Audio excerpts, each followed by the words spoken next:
Welcome back to another episode of the B2B Founder Podcast. I'm your host, Brett Trainer. Today, author and digital transformation guru Lynda Roth joins the podcast. Lynda is the author of a new book titled Digital Transformation, an Executive Guide to Survive and Thrive in the New Economy. B2B digital transformation is here, and basically you have to build it into your startup or any business. I mean, if you're an existing company, you're going to have to convert and basically migrate to a digital first approach to building your business to thrive in this new economy.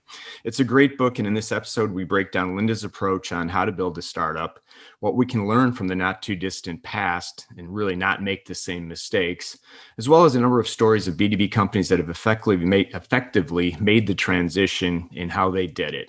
We cover all things digital and transformation in this episode. I think you're really going to get a lot of value out of it. Lynda is not only an author, a researcher, but also a practitioner. She's worked with a number of companies as they've gone through digital transformations over the last 20 plus years. So she's no stranger to it. She's lived it, and she's here to share today with lessons learned and basically how to take advantage of the new economy that we're in. I think you'll enjoy it. Now, on to the interview.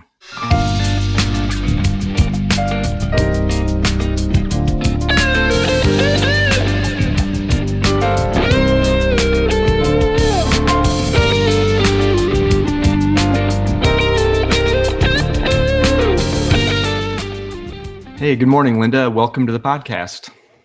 Well, good morning, Brett. Thanks for having me. No, it's great to have you here. I'm excited to have this conversation, and folks have been listening for a while. Know I talk about digital transformation all the time and the opportunity that's out there for folks. So I'm excited to have you here, and I won't spoil everything. So before we get into it, why don't you share with the audience a little bit about your background and what you're working on today, and we'll kick it off from there. Okay, well, my background is very extensive. I've been working on a new website, and the person that's helping me decided the way they would talk about it is that I'm a pioneer in information technology. and that's pretty true. And I really just fell into it. When I was graduating from high school, which was some time ago in the early years of information technology, and the colleges were just starting to have degrees. And they must have gone to high school counselors and said, if you have people that don't know what they want to do, put them in the IT program. Because I went to my high school counselor and said, my dad wants me to go to college. I don't want to go to college. I don't know what I want to do. So he goes, why don't you take up the IT curriculum at the junior college? I'm like, and he goes, you'll get a good job in 2 years. I said, that sounds like the ticket to me. Works for me too, man. At least you had a semi-plan at that point. Exactly. So I did it. And the very first class, now again, this is mainframe days, early in the mainframe days, but wire boards were long gone even by then. But the very first day of class, the instructor brings out this wire board and starts showing you how do you program on a wire board. And I'm like, oh my God, what have I got? It's too late to drop now. Right. But it ended up working out. And at the end of when I graduated, I did get the agreed upon good job with Ralston Purina at the time, as I lived in St. Louis. I do now too, but I had a 40-year stint in California. But I landed a job with Ralston Purina as a developer. And that really got me going because Ralston brought in the newest technology of the day. And so how I ended up getting to California was that I answered an ad for Levi Strauss, and they were looking for people that had the new technology qualifications, and there weren't many of us, and I did. And so that was the reason I was hired, and eventually made my way out to California and ended up staying for a long time. Just a small roadside trip out there, right? Right, just a small roadside trip, right. And during that time, I worked for some aerospace companies. I worked with, at the time, it was Hughes Helicopters. Now it's McDonnell Douglas Helicopters. But when they were developing the Apache, and I was responsible for all the systems, not the systems that the pilots used, but all the systems that tracked the contract for the Apache. And that was exciting. And I worked for Disney for a while. That was fun. And then I started consulting. And then I decided to start a software firm, because I was consulting on implementing the it was pre-ERP days. They just called them financial systems, right? Right, right. But what I found is that I'm implementing these, and they provide a lot of information for the accountants, for the CPAs, for the CFOs, and all of that. But management didn't have anything. And I said, we really need to have some sort of system that provides management with information. And so I managed to find a couple of partners that were good in technology, and I designed the system and they wrote it for me. Interesting. And so we partnered with a big database company at the time, was called Culinet, and they were an up and coming. They were a technology company that was growing like that in those days. And so we hooked our star to them, and they were very happy. They let us, we became partners with them. We were in their big conferences that they had every year, and they allowed all their salespeople to sell the system. But the New York office is the one that really grabbed hold of it. And so we ended up with clients like American Express Bank, Sears and Lehman Hutton. Well, we had First Interstate Bank in California ourselves. Saks Fifth Avenue was a big client for us. And the New York office of that software company sold those for us. And so we thought, gosh, the sky's the limit, Right. But then technology changed. And so I went through what today would be called a digital transformation, right? And technology started to change from the mainframe to client server applications. And the National Standards Boards came out and declared that SQL was the standard database to use. Well, as you might guess, we were on mainframe, and the software company that we hooked our star to was not a SQL-based database. And so they went like that, right? And so did we. And so I went to my partners and said, we need to redesign the system on a SQL database. And unfortunately, my partners were in love with the technology they had used. And they, no, we can still sell into this platform. There's plenty of people that have this database, and they're going to be using it for a while. And I had secured $1 million worth of funding for us to redesign the database, but they didn't want to do it. So I left, and they went bankrupt. Okay. Predictable, right? It's an age-old story, right? We hear this all the time today. Exactly. So even though I didn't think of it at the time, that was probably the seeds of my book. But so then I went on and started my consulting business of transforming companies. And as we moved into the 21st century, transformation became a much bigger deal, right? Initially, transformation was just putting in advanced data centers, putting them on good ERP systems, good CRM systems, things like that. It was all internal to the company. But once you got into the 21st century, now transformation started being external too. Yeah. And so what brought me to write the book was I had two clients that were polar opposites. The first one was a owner of a marketing company. They were an automotive marketing company that knew that his business was going to fail if he didn't change to become a digital marketing company. And he was in the process of wanting to sell it, and the value of his business was going down.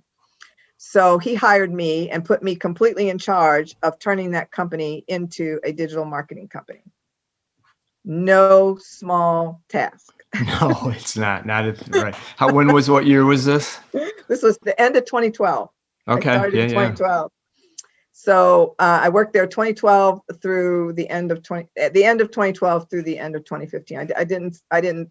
We didn't finally finalize our agreement and what I was going to do until like early December of 2012. Got it. So okay. It was really all of 2013, all of 2014, and all of 2015. So even at that point in 2012, the person with the digital was a little bit ahead of the curve of realizing where it was going, right? Because I think 2009, 10, we started to see some of the digital marketing capabilities, but it was still an afterthought. So somebody thinking was right on the edge. I'm trying to recall, were they that cutting edge at that point, thinking if they wanted to transform, or were they trying to catch up at that point? They were doing a little bit of catch up.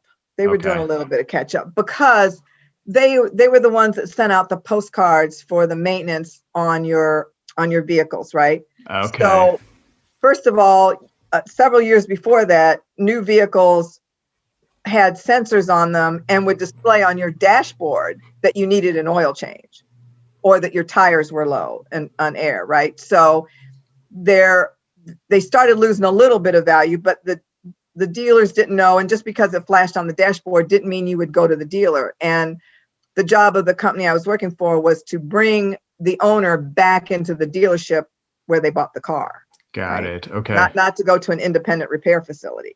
So if it just flashes up on your dashboard, you could end up at the local oil change. Right. As most people probably do, right? Yeah. Right. As opposed to going to your dealer, which is where they wanted you to go. Interesting. Okay. So they had started a little bit of a slide because they just sent out postcards. And the problem he had was he took in a whole lot of information, and what they were known for was their algorithms that could fairly accurately predict where the vehicle was in its life cycle, right? And that was critically important to marketing literature, because if you send it out too early, they're not going to pay attention. If you send it out too late, they've already had the oil change or whatever maintenance they've had to have done. So the timing was important. And so they charged a lot of money for these little postcards they sent out. Rather than charging for the storage and processing of the data, they were charging like $3 for a postcard, which took into everything. Well, in 2013, the technology called telematics had come out. And now all of the information that you were getting on your dashboard was going to be transmitted to the dealers and manufacturers. So now we knew exactly where the vehicle was in its life cycle. All those algorithms became worth zero. Zero. Yep. Right? So their value proposition was gone. But when I went in there, I said to them, it doesn't matter. The gold in your company is all the data you have about the behavior of the vehicle, the behavior of the client, because they may get a postcard that says you need an oil change, but when they get in there, there's other issues, right? And now you've got the maintenance records for these vehicles that you're tracking. So I said, that's where the gold is. And what we need to do, not only do we need to change your marketing into being digital marketing rather than just sending postcards, but we need to get new products and services, because you're not going to be able to charge $2 for a postcard anymore. You're going to be lucky if you can charge 50 cents for them. Right. And just like I preach to everybody, you need to find something that you can get on a subscription basis, because you need your clients, you need to build fan club, you need to build your tribe that's coming back to you all the time. So what we ended up doing was we created 2 business intelligence apps that were for the dealers and the manufacturers, that gave them information about how each individual vehicle was performing and where it was, not just a group. And then also how the feedback on their maintenance crews, individuals that worked on the vehicles and things like that. So that's what saved the company. And within 6 months after I finished, he sold the company as a technology company to a PE firm that was doing a roll-up of those kinds of companies. And he got a good job on the board, that roll-up, and was happy as a clam. Yeah. I mean, what I love about that story, and even your journey, right? You've been through the progression or the evolution of the technology, and we've gone from the one stop to where you invented or were part of the program that added on to the early days of ERP, which right now, 6 months ago, we're probably at the height when we think about it, from at least from a B2B standpoint, the sales tech stack and the mark tech stack, right? There's last count 10,000 different applications or software that you could use to bolt on to everything. Mm-hmm. And it was solving a specific problem, but where that's going to go away at some point. It's right. And what I really loved about that last story, and thinking about it from, a startup and a founder perspective, is they moved what they thought was valuable was the technology, right? Or the ability to predict when the thing, all of a sudden it was disrupted. Everybody's got access to that data and no longer have value, but you figured out how to wrap the value around it. And I don't think there's one in what we call legacy or enterprise space. They're so wrapped up in what they're doing today, it's hard to even think about making that pivot. But even on the startup scale, where people are like, hey, we got the greatest technology, one of the things I always like to say is, man, what else are you what services are you gonna add around that technology? Because somebody's gonna copy it, right? And That's exactly right. 5 years ago, 10 years ago, it probably would have taken a couple of years to duplicate, but now you probably got to give somebody a 3-month head start and they can copy what you're doing. So I know I took us off track a little bit, Oh, but no, I think it's you're such right. a great lesson. It is. And back to writing the book. So that was client number one, that they were like the ideal client. They called me, they knew what they had to do, and they said, Lynda, just do it, right? Client number two was a traditional B2B. They are a metals distributor. And they resisted. Resist. No. We're a traditional company. It's never going to change. We're B2B. And I kept saying, yes, it is. Yes, it is. You don't understand? Yes, it is. And so I had those two in my head when I went to write the book. And I said, I am writing to the metals company. Right? Yeah. And the interesting part of that is we were talking offline a little bit that you were thinking about this in 2017, 2018. Mm-hmm. Yeah, which is amazing. Before we knew the digital and the transformation was coming. We joked in our last conversation that, screaming from the mountaintops, hey, it's coming, you guys have to be ready. And everybody's, no, we're different. Our industry is not going to fall that way. And I always used to use the analogy of the used car business, right? That you used to have to either call or go on site to find out what they had in inventory. Fast forward, not only did they start to start with stock photos with the inventory, then there's the actual photos. Now you can actually online buy a $50,000 used car, have it sent to your house within 7 days, decide if you like it or not, and ship it back, right? Right. And I know in your book, that was before I read your book, that Kelly Blue Book was one of your examples. You had a lot of really great examples in your book, but it's where we're going. And so I just want to stop for a second. And I know we teased the book, but yeah, it's out now, called Digital Transformation. And folks, I'd highly recommend this. I think, we talk a lot about where the digital, it's not even a revolution, it's more of an evolution at this point. And what Lynda, I think, does really well is kind of walks a little bit. We touched a little bit on the context of it, right? Where it started, the 4 stages or the 4 variations of the digital revolution or the industrial revolution, just to provide context that what we're going through right now is not new. Right. It's not different new. version of it, but understanding the past so you can think about the future, I think was really helpful. So one, I didn't want to forget to talk that I really did enjoy your book, and I showed you before the notes that right. in there that there's good advice. And the other piece, and then we can move on, was that you wrote it in 4 parts, right? So you made it easy for the reader. Hey, if you just want to get to the 5-step process to think about digital transformation, jump to the end. But again, I'd highly encourage folks that are in this space or thinking about this space to give it a look, because I think you'll find it interesting, and 2, learn from the mistakes of others, right? Right. Well, and that's one of the things I think is important, and why, even though I say in the introduction, you can just skip to the 4th section if you want.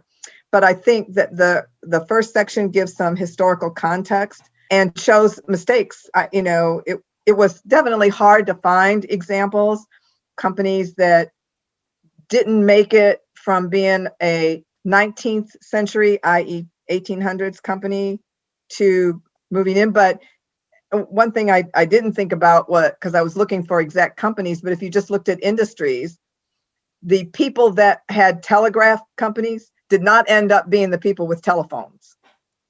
Right. Right. No, you're absolutely right. Yeah. And for the most part, the ones that I did find were carriage companies, 2 carriage companies that made it through to building automobiles, and they still eventually failed. But I did find those, but that's the second one. For the most part, people that made carriages and wagons and everything else in the 1800s, 17 and 1800s, did not survive and become car manufacturers. And even the 2 that did for a little while did not become the car manufacturers we have today. One lasted until the 1960s, and the other one didn't make it through the Great Depression. It's crazy. And I want to take a step back there and ask you why you think that is. But the one example I think you used was Sears, right? Sears and Amazon. Yes, I did actually, in the book, I did the comparison between Sears and Amazon. And recently I wrote an article and did a comparison between Sears and Emerson Electric. So I'll quickly go through the two of them and why. Sears to Amazon was what I found interesting. I had done an interview with a gentleman it was on the board of, a member of National Association of Corporate Directors, and he became the chair of a program where they do a study every year and write a big program about it. So in 2019, they had done one on digital disruption and what boards needed to pay attention to. And so I interviewed him, and his name is Kelvin Westcott. And one of the things that he said to me at the end of our interview, he said, Sears was the Amazon of its day. And so that prompted me to go back and look at the Sears story. And what I found interesting was Sears started in, I think it was like 1897, and Amazon incorporated in 1995. So they were like exactly 100 years apart. Interesting. They were both started by a man, right? The single man. And Sears, his goal was to sell something to the interior of the United States. He had recognized that the interior of the United States was an unserved area because stores weren't out there yet. It was very rural, right? And the post office had just gotten really going. And so he decided that he could do a catalog and send it using the post office out to people that lived in the interior of the United States, and he could sell them. And he started with selling watches.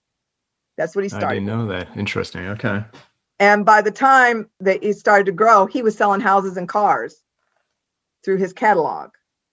And the first Sears retail store, didn't open until 1927. Oh, I didn't realize that either. Interesting. Yes.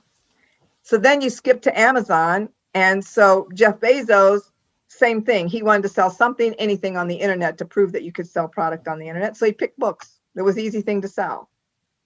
And so then he started growing his platform and everything, and started selling more and more things. So now Amazon sells everything in the world, except I don't think they sell cars yet, but close. They could if they wanted to. They could if they wanted to.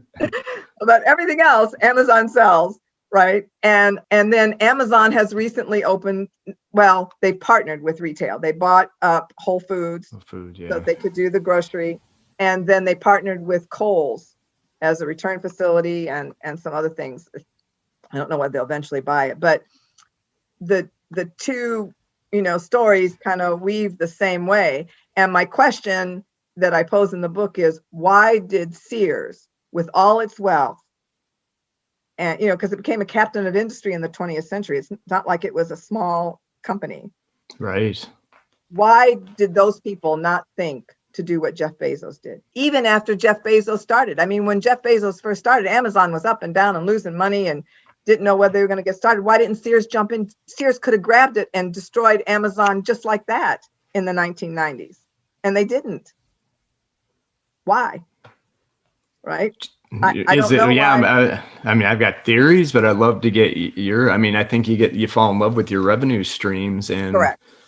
Trying to that big of a transformation would disrupt the way you've done business, right? Because I think Montgomery Ward kind of fit into that category. They were a catalog, a little bit different, but they didn't see, or if they saw the future of online, they didn't get there quick enough. No, well, and they were struggling to keep up with Sears. But I mean, Sears had big retail stores, and because even by the 80s or 90s, I think Montgomery Ward had closed all of its retail stores.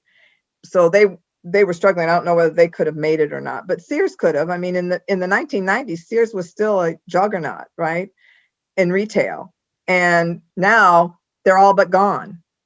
Right, it's a real estate play for the most part, right? Correct. And then the second thing I did was recently there was an article in the St. Louis Business Journal about Emerson Electric, and I read it, and I'm like, oh, another great comparison to Sears, because Emerson Electric is an energy company, but they also, in the later part of the 20th century, started making controls for energy plants and stuff like that monitor everything that's going on in the plants. And so they had those as products too, in addition to just energy. And they have gotten into, because the article in the St. Louis Business Journal was The best kept secret of Emerson was that they're one of the biggest software companies in the United States. They have software of over $3 billion. Now, it's very niche software, right? It's not software that every company buys. When they first started out, they just started making the devices that they had as smart devices.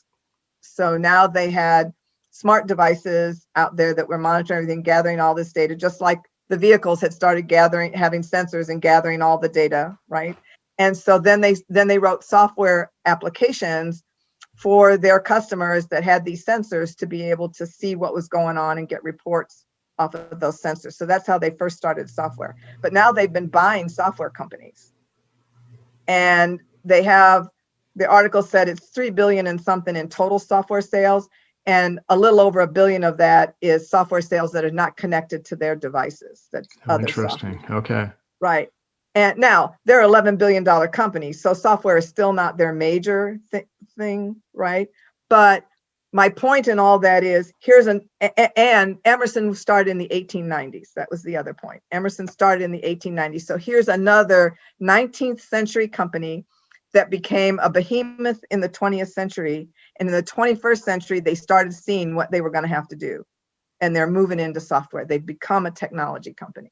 Oh, interesting. Yeah, I didn't realize they were that old. And I bet you'd be really hard pressed to find any other company that's lasted that long and had that level of success over that time frame. Interesting. Kind of Microsoft has kind of reinvented themselves a little bit, right? With moving from the hardware and to the more cloud-based. And I don't know, haven't looked at it recently, but their market cap was number one for a bit. I don't know, they're still in the top three, I'm sure, which is kind of under the radar. People don't talk about them as well because they've been around forever, but they figured out how to reinvent or transform themselves to not only stay relevant, but be one of the leaders. So right. They are still up there in the top, especially in business, but Apple and Amazon have got bigger market caps than Microsoft does. It's crazy. I mean, which is actually a really good pivot point for us now, because I think there's a lot to be learned from the past and where we're at in the transformation. You've grown businesses through it, right? In at least the last 20, 30 years.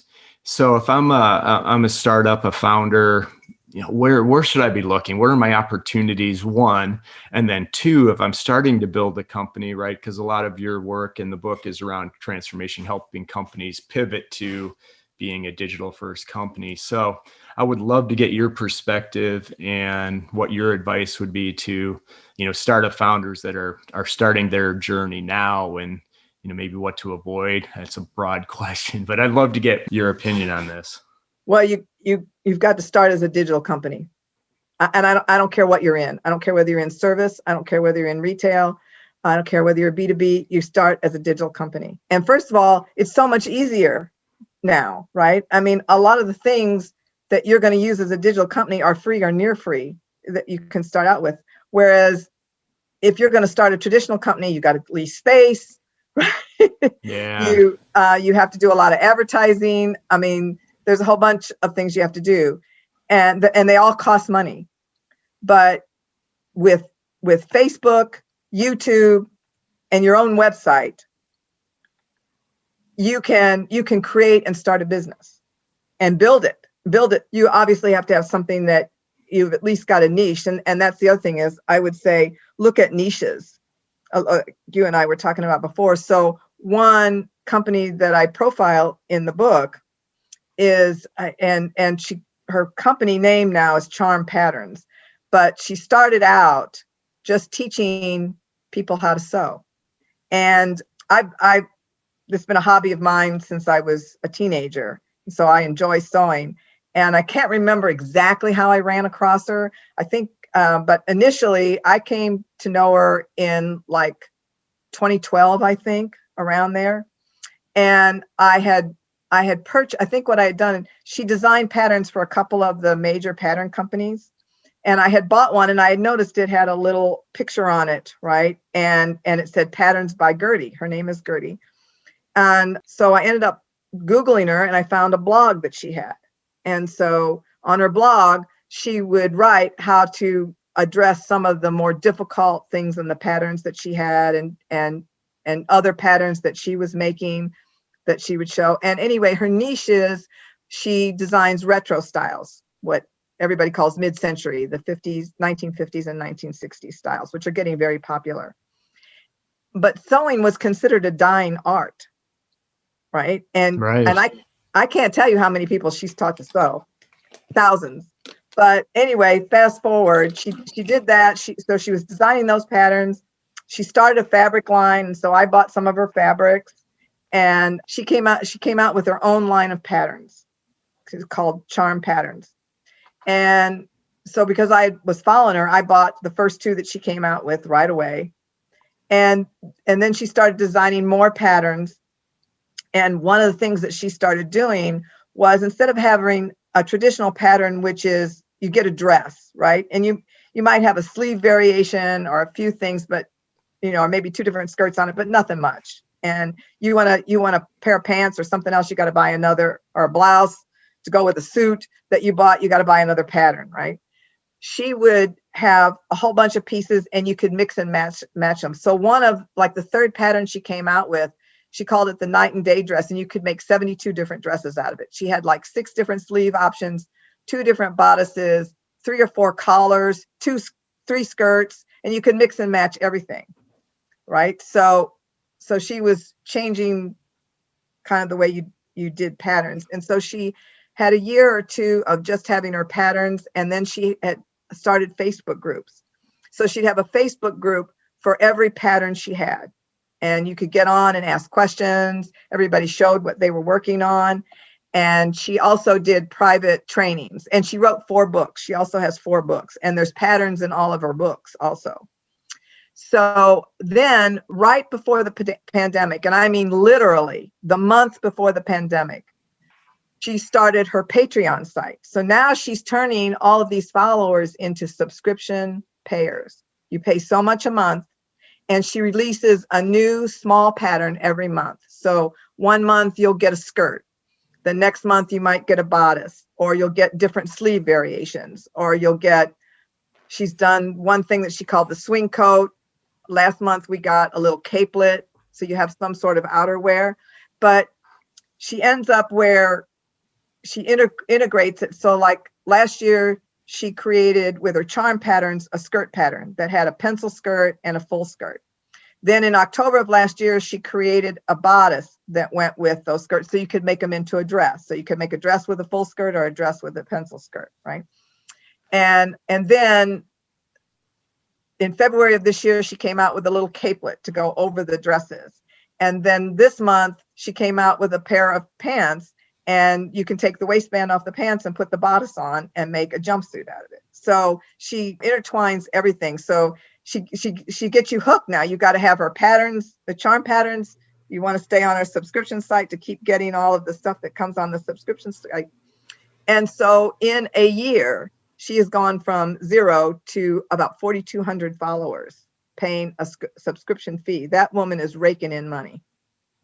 Yeah, I love that story for so many reasons. And one, because it's just not, I know you say niche, right. I always like to say riches in the niches, so I go with niches. But okay. But the story is, I think it's around content, right? And it's digital. Mm-hmm. And so to your point earlier, that says everything, building a digital company, people are consuming it, whether it's B2B, B2C. And I love in the book, the B2B is, there are no unique snowflakes, right? It's right. Every industry is going to transform. It's just a matter of time and how people consume, and digital and content are here to stay. But it's pretty amazing the number of folks that have not adopted that yet, right? I mean, I'm assuming you see it every day. I'd love to get your perspective. Am I interpreting that right? You have to have content, and it's got to be digitally driven if you want to reach new customers and existing customers. Right. And so, it's changed sales, and the pandemic sped everything up dramatically, but it was coming anyhow, which was the point of the book.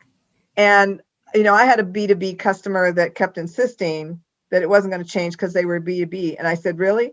I said, well, all of those managers and purchasing people in the businesses you sell to, I said, at home, they're on Amazon. and on Etsy 100%. Yep. and everything else. And they want to be on your website. They don't want to have to be going back to their office to order stuff. They're out in their plant or wherever they are. One story that we didn't talk about, and I don't think I used in the book very much, but in 2009, and the reason it's important, the year is important because the tab of when the iPad came out. Okay. But I was hired by a grower, and they were having problems with what they call ranch managers, which are the people that run the acreage, right? And so each section that you might think of as a plant in a traditional company, but an agriculture company, it was called a ranch, and it'd be X number of acres of fields of particular crops. Okay, so these people, these ranch managers, are managing millions of dollars of crops. And you have to be on that every day. They're out in those fields every day, looking at the weather forecast, looking at what's going on and what changes they have to make to the soil, water, covering, everything. And so they're out there and they have to order stuff. And so what do? They're on their cell phones all day long out in these fields, ordering things that they need, fertilizer, different types of water. They need racking to put some cover over because there's going to be a big storm coming or whatever it is. And all those bills then from those suppliers go into the centralized AP department. And then the centralized AP department is trying to figure out which ranch ordered it. So they're making the ranch managers come into the office 2 times a week to go through invoices that are minimum 30 days old. And these guys are sitting there going, I don't know, charge it to me. I might have bought it. I don't know. It doesn't matter, right? So there was this tension going on between the office and the ranch managers. First thing I did was, okay, I need to go out to ranches and follow some ranch managers around for a while. So I spent 2 days out working with ranch managers, learning what they do. And that's how I learned all that. And so I decided the only way we can do this is we have to make it so either from their phone or at least their truck, because every one of them, their truck would be just a few feet away from them. Right. And every truck had a ruggedized laptop in it with at least cellular internet connection. So I finally said, okay, the only way we're going to solve this is they've got to be able to manage everything on their computers in their trucks, because that's the most they're going to do.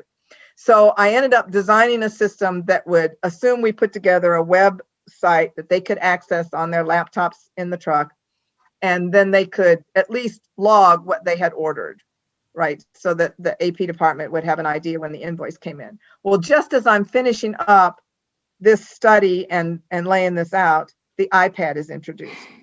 And I said, timing's everything. There it is. And I didn't stay with them. I don't know whether they ever did, but when I left, I appended my study and I said, the iPad, that's what you need. Yeah. No, and that's what I love about these stories is, these are 6 or 7 years before it's not even mainstream, because there's a lot of businesses that need to be able to do this that still aren't doing this today. So, I keep coming back that I've been on my soapbox. There's never been a better time to start a company, right? Everything's been basically leveled. You're starting from scratch. The legacy companies may have the customers, but they're going to have a hard time becoming nimble and working tighter. Some will. Some, your book shows a few do, but but not many. Yeah. So the opportunity is there, man. If you see a problem, think about how to go fix it. And back to the point, digital, and what we haven't even talked about, and maybe that's a good last topic because I do want to be respectful of your time, is data, right? Digital drives data, which allows you to make better decisions. So maybe that's a good final topic for us. I'd love to get your perspective, right? That's kind of the third wheel of this. So well, I'll do one last story, and this is there you go. Perfect. And they're not in the book, but it's a retailer that I visit a lot, because if you haven't guessed by now, especially with sewing, clothes are my thing. And so I buy clothes too, right? Normally, I would sew more than I would purchase, but there's this chain called White House Black Market that I've gotten attached to over the last few years. And part of it is their online store. I can't say I never go into store because I do return. So now we get to the integration of traditional retail with online retail, right? But one of my big bugaboos about traditional retailers that have gone online is they'll just put a single picture of their product. And so like with I'll do White House Black Market and Mood Fabrics briefly, but White House Black Market, like if you look at Nordstrom's, and Nordstrom's is not a small store and not a cheap one either. Right. But you go look at Nordstrom's online store and you get one picture, maybe two, might show the front and the back. But what White House Black Market does is they have multiple pictures, and then they have a how to wear it section where they'll have anywhere from 4 to 8 different combinations. Now it's all stuff that you buy in their store, right? Sure. But the shoes, the blouse that goes with the skirt or pants or with the suit, right? A coat that's going to go with it. But jewelry, they've got jewelry too. And so they'll show the jewelry that'll go with this outfit. So you end up with anywhere from 4 to 6 or 8 ensembles. So what does it do? Not only does it show you how this one skirt or one pair of shoes that you looked at that you liked, how you might pair it with other things, but then you sit there and you start pulling them out and putting them into your shopping bag, right? So you get the whole outfit. So you get a lot of what you would get when you walked into the store and had the saleswoman, and you might go to the rack and pick out a skirt, and the saleswoman would go, oh, well, here's this blouse, or here's this jacket, or here's this shoes. Well, the online is doing that for you. And so that's my big thing about online stores is you must replicate the experience the customer has in the store. You can't just have pictures. You have to replicate it. So then Mood Fabrics is another place I shop, because these days there aren't very many retail fabric stores to go to anymore. You've got to shop for fabric online. Mood Fabrics became popular because there was a cable TV show called Project Runway, and Mood supplied all of the fabric. And when I lived in Los Angeles, it was real easy because there was a Mood retail store in Los Angeles. But when I moved back to St. Louis, there's no Mood Fabrics in St. Louis. There's one in Los Angeles and there's one in New York, and that's it. And so I started getting online. Well, what Mood does is they'll have 4 or 5 pictures of the fabric. They'll have the flat picture. They'll show how it drapes. They'll have a close-up so you can see details of the weave and details of the print or whatever it is, right? So you can get an idea of that. They'll have a full description of how it drapes and what you can use it for, what it's good for. And now they've started putting out videos where they'll have somebody in the office and they'll have a mannequin there and they'll start draping the fabric over the mannequin so you can actually see it. And it'll be maybe a 30 or 45-second video. And they'll talk about what you can make out of it and show you how it drapes and things like that. And so that is what I call a real integration. You've got to bring the store experience to the customer online. You can't just show pictures. And we were talking earlier about buying cars online. And what's funny is in the book, at the time that I wrote that section on the book, Carvana had just gotten started. Now you've got a whole bunch of Carvana copycats, right? Yep. But you and I were talking about how now you can go completely online. And even if you want to buy from a traditional dealer and order a car like I generally do, you can go online and configure the whole thing. And you can see everything. They've got 3D pictures. They show everything. They show how it works. And Carvana is the one that really started that, because you can buy a used car online, like we talked about, online, have it delivered to your house. And if you don't like it, you've got X number of days to send it back. Right. Yeah. I mean, the part I really like about that, and we hadn't really talked about, was the experience aspect of it, right? You can do things digitally and make it easier to use, but improving that customer experience, because you're so right. And again, I'm not a huge shopper, but my family is, and they do like Nordstrom's, but it's typically, well, I'll order these 4 sizes. I'm not sure which one's going to work or what it looks like, knowing I'm going to take them back. And there's probably a whole nother episode we could talk about the online e-commerce being separate from each of the retail store locations and how those, who gets credit for the sale. I mean, that's all, none of the stuff the customer cares about, but it's wreaking havoc on a lot of these retailers, and somebody's going to figure it out. It sounds like Black Market may have already kind of figured it out, but I mean, it's going to be fascinating where retail's heading. Right. Well, they're getting more integrated, because last year, right before the pandemic started, you could connect with your in-store shopper if you wanted to. Okay. Right. Nice. So, and they had done that right before the pandemic started. And then with the pandemic, they manned those phones. Even in St. Louis, I could call in-store stylists at 11 o'clock at night, and they'd answer the phone and walk me through something if I wanted to. All about value add, right? Exactly. And so kind of where I see that going is, especially with iPads and video, I've been talking to a couple of people about, you don't know how long you're going to be limited. Yeah, the stores are open now, but people aren't coming to them. So bring the real store experience. Get a model in the store, right? Ask the customer what they want to look at, have the model put it on, have an iPad there, and show them how it's modeled and everything. I mean, you can really do that real time, right?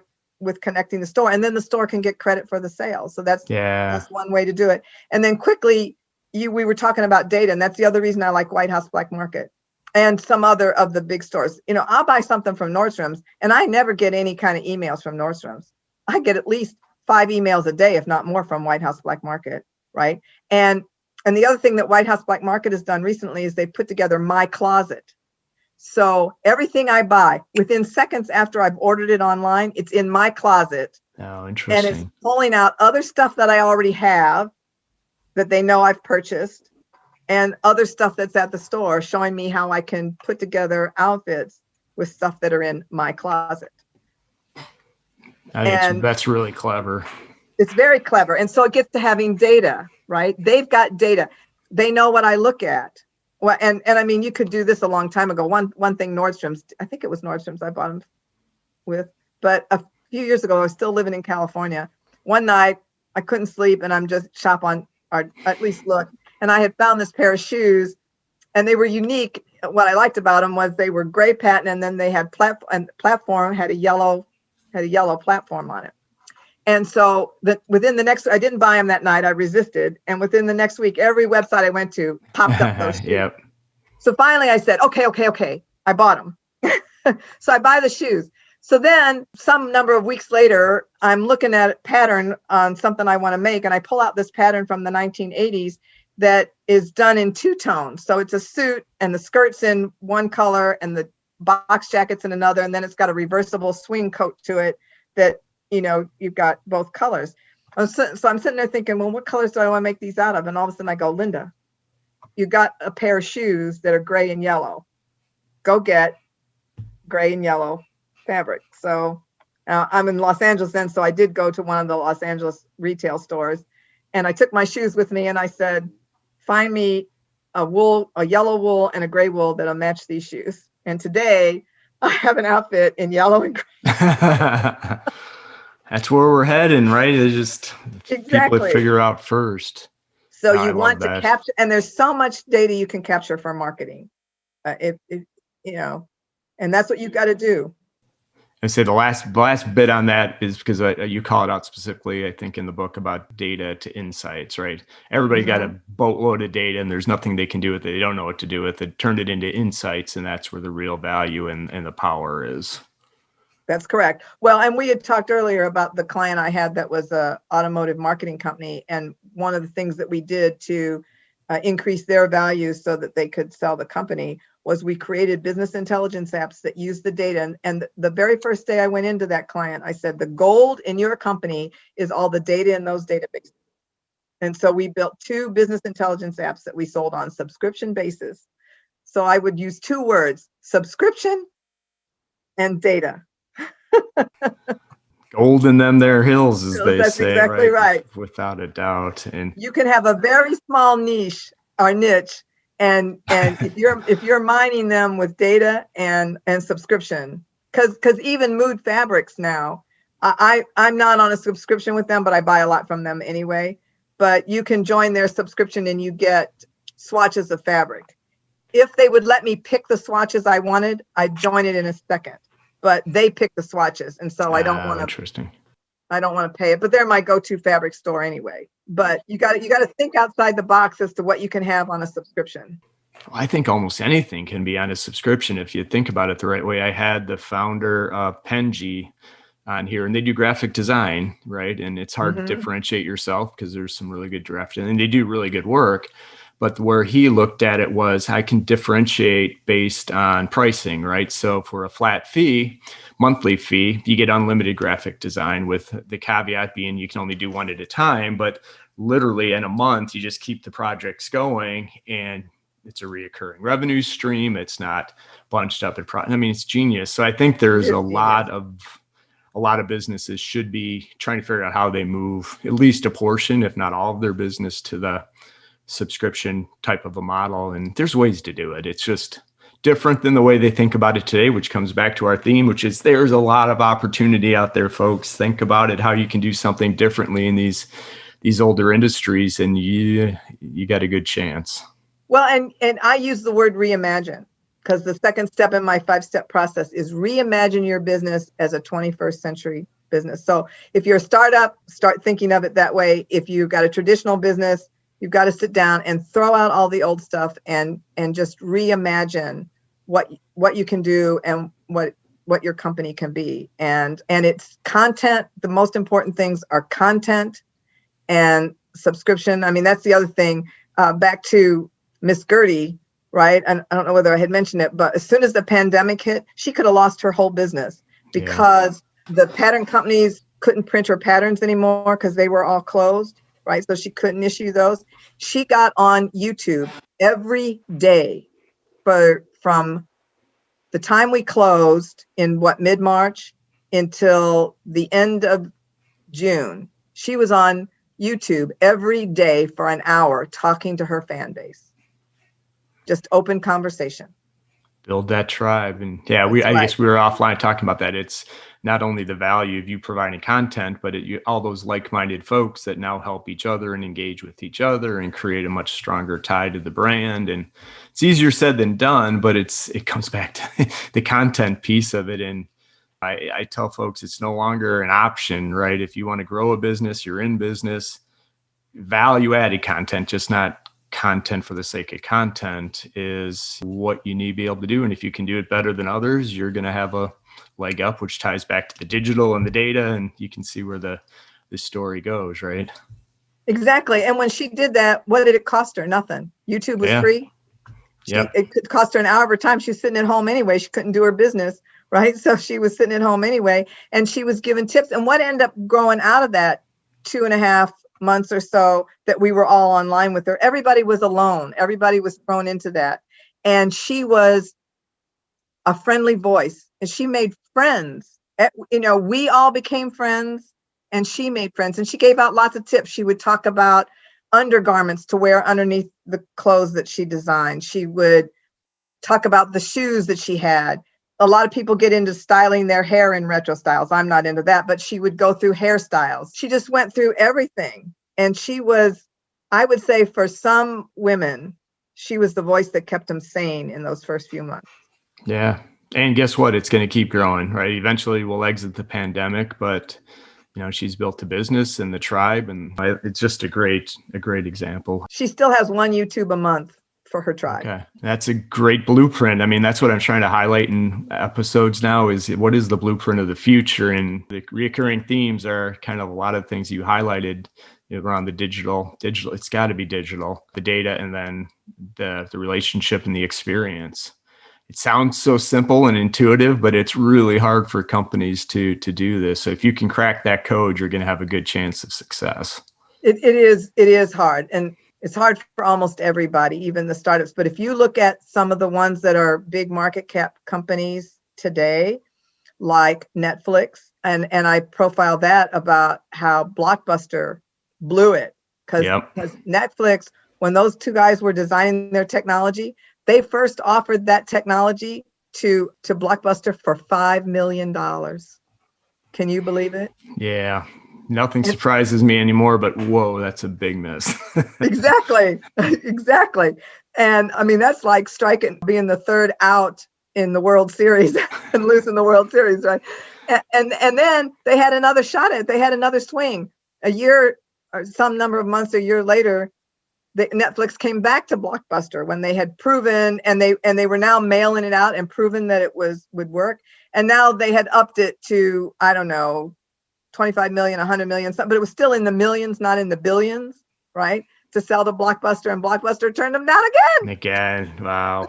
Yeah, usually you don't get that second chance, and hindsight's 2020. But again, Right. there's a lot of these hindsight's 2020 that if we could learn today from the past and different technologies, but fundamentals are still the same. Exactly, So, because where is Blockbuster and Netflix today? right. I think the last Blockbuster store location just closed or was about to close. And I think it was more for sentimental reasons why it was still out there. But yeah, they haven't been competitive in a long time. Long time. Right. So awesome. Right. All right. Well, Lynda, I'm not letting you get away. I ask every guest the one last question that we'll wrap up on today, and maybe we'll have you back on here for a part 2, and we can go into some more of the details, because I love these stories, and I think they're so helpful. What is one thing that you would highly recommend? It could be professional, personal. What's top of mind for you these days? Well, I guess, and I can't think of the names of the books, but you can Google them. There's a whole lot of them. Content marketing. I would learn content marketing. And I'm not the only one that's written a digital transformation book. I happen to like mine better because here's the thing. When I was starting to write it, I purposefully did not listen to any of the books. I'd listened to a couple of samples, and I found, at least in the samples that they were putting out, they'd start talking about technology. And so I would say my parting thing is digital transformation is not about technology. Digital transformation is business transformation. What you have to look at is, how is the customer changing? I like it. No, I think you're absolutely right. And way too often in many things, technology is the solution or the answer, and it's not. It's more of the enabler of what you're Correct. trying to do. Oh, that's really good advice. And again, I'm getting better at content, right? I've got the podcast, but I really need to be doing more with, the interviews with you folks. And so I'm getting better, right? But you're right. There is absolutely no substitute for providing value-added content. So, and lastly, Lynda, if there's folks that want to, check you out, connect with you, learn more about you, where can they find you? And best place to find the book on Amazon, I'm guessing. But yeah, the best place to find the book is on Amazon. The full title is Digital Transformation: An Executive Guide to Survive and Thrive in the New Economy. You can Google that, or search it on Amazon. In the show notes too. Yeah, or search on my name is probably the easiest, which is spelled Lynda, Lynda. And then I have my talking about content. I'm trying to get my website up and going, so my new website is under construction. So the best thing is to email me at Lynda, Lynda @ljrcs.com.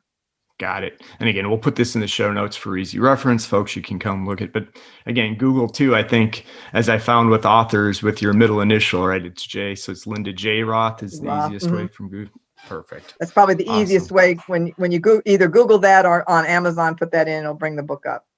Awesome. Well, Lynda, thank you very much for taking the time today. I really appreciate it. I love sharing and talking about the stories, and thank you for providing the perspective. I think it's incredibly valuable, and folks, go check out the book. Again, if you want to learn from the past, but look towards the future, this is a good book for you. Thanks very much, Brett, for the opportunity. I appreciate it. No problem. Have a great rest of your day, Lynda. Thanks. Okay, you too. Bye.